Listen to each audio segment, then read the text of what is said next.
I'm back. I've been gone recovering from a shoulder surgery. My labrum was torn in my left shoulder, so I had surgery to repair that. It's been going pretty well. In my last two videos, I actually was in a sling. That was my first 2 weeks recovering, and I was going to continue to make videos, but I kind of fell into a slump, and I was actually in the process of filming a video updating week by week with my labrum surgery. And then the day I was going to finalize the edit, I went to turn on my MacBook and it just wouldn't turn on. So I brought it to Apple thinking it was just the battery, but it was just completely done. I ended up getting a new MacBook, which is actually a huge upgrade because the previous MacBook I was using was, I believe, 2017, using the Intel chip. And it's just a huge upgrade in terms of editing speed and everything like that. Yeah, just get back on track. Just ready to consistently create on YouTube again. So how I personally tore my labrum was I was skateboarding a couple years ago. I fell on my left side like this on the ground and my shoulder popped out. Couldn't move my arm and I tried really hard and then it popped back in. That was the first time I ever got injured. I did a bunch of research when I got home and decided to let it recover on its own. I got a sling. I just took really good care of it. And the past few years,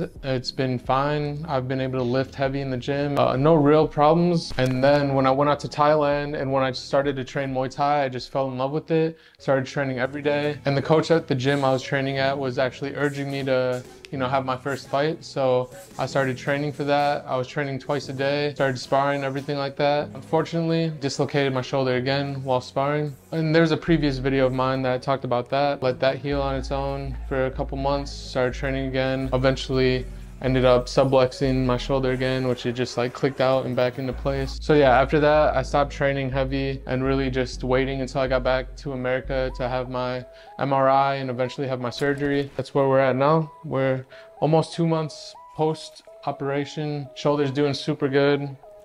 My operated shoulder, it's still like sore, and I did have physical therapy today, and it was honestly like one of the most painful ones with like the deep stretches and just breaking up all the scar tissue, which I'll get to later on in the video. So once I got my MRI and saw that it was torn, leading up to the surgery, I would look up a lot of videos, kind of prepare myself for what to expect on surgery day and the weeks after. And I thought I'd just make my own video and give my own perspective on this whole journey. So if you're going through a similar situation, feel free to ask any questions.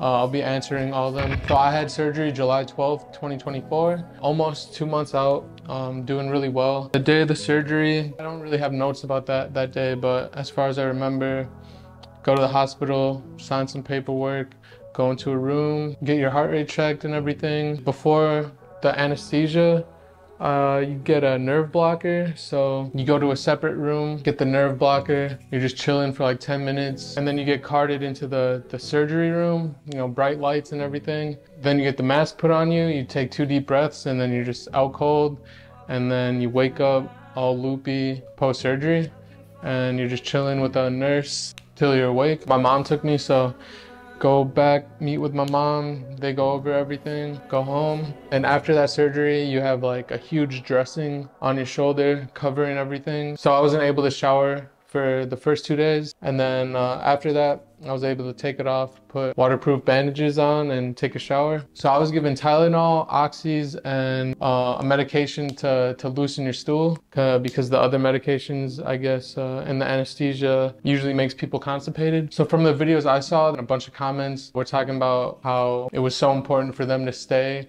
on schedule with their medications, because if they missed one, especially if it was before bed, they were miserable because they're just in pain, couldn't sleep, and it's already hard to sleep even with the pain meds. So the first couple of days I was sleeping on a recliner. Midway through the first week, I started to sleep on my bed with a bunch of pillows on an incline, and that helped me a lot. Sling on at all times for the first week, and the pain, it never really got above like a 4, I'd say. And that was only one day where it got to like a 4, and it was like when I woke up, and it was just really painful. But other than that, staying on top of my meds the first week. Pain was very minimal, and mostly just chilling, icing it every like other hour, chilling, watching movies. So that first week I was taking the meds on schedule, and then the second week I just fully didn't take any meds, and same with the third week. I was just doing the consistent schedule of chilling most of the day, doing what I can. So the first 2 weeks, very minimal movement. I was just told to every now and then just do curls to keep the blood flowing in my elbow and my my forearm. I had my first physical therapy appointment on the 25th. It was very minimal movement. Pendulums to do, which you just like operated arm hang and then you just do circles with it. And that's pretty much the only extra movement I was given for like the first month. Kind of a bummer because I went the first PT and the second one was just the same. And they told me it would be like that for a month. So I didn't go for another month. I continued to do the movements at home, but I just waited until we added more movements in. And so I had my third physical therapy appointment August 15th, pretty much a month after the operation. We start ramping it up with more movements, extra exercises to do for the shoulder, and also gave me a door pulley to bring home, which is just a pulley system. You put it on your door and it assists lifting up your arm. So I added that into my daily exercises. And then a few days after that, I had my first 1 month post-op with my doctor. He told me I don't have to wear my sling anymore, which was a huge change because I was in my sling pretty much all the time, going to bed in my sling. That was like probably the worst part because it was just uncomfortable. During that appointment, he just told me I don't have to wear my sling anymore. And he told me my range of motion is on track on where it's supposed to be. So that was good to know. And then I had my fourth physical therapy session, August 22nd. And it was just the same workouts. And at the end of these physical therapists, the PT actually does stretches on my arm, lifts it straight up and stretches it, does the lateral stretches, and then external, which that's my most limited range of motion right now. Get this arm out like that, normal, and this is improved a lot, but it actually improved way more than I thought. On my left side was like stuck like this the first like month and a half, but since we've been really stretching it over the weeks, it's improved a lot. He was actually out of town last week, so I didn't go last week. I just did my exercises at home. I had my fifth physical therapy session today, and I'm gonna start going 2 times a week now. And he told me next week we're gonna actually ramp it up even more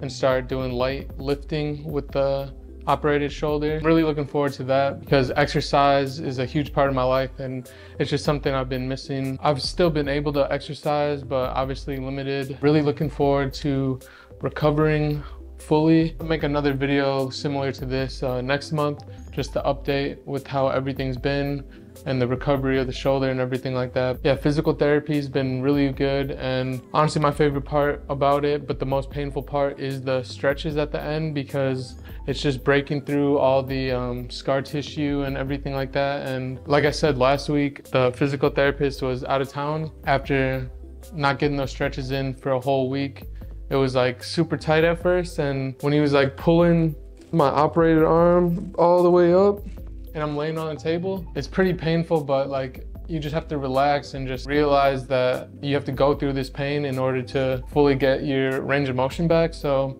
it's natural to tense up and kind of fight it. Yeah, you just have to accept the pain, stretch the arm out. And today it got to a point where it was like crackling, and I was confused like what it was. I asked him and he was like, yeah, that's like the scar tissue breaking up, and all the range of motion just started to open up after he really like started breaking up the scar tissue. So yeah, physical therapy is the most painful part of this whole journey, but it is the most necessary, because you don't want a locked up shoulder and you want full range of motion back. Oh yeah, and here's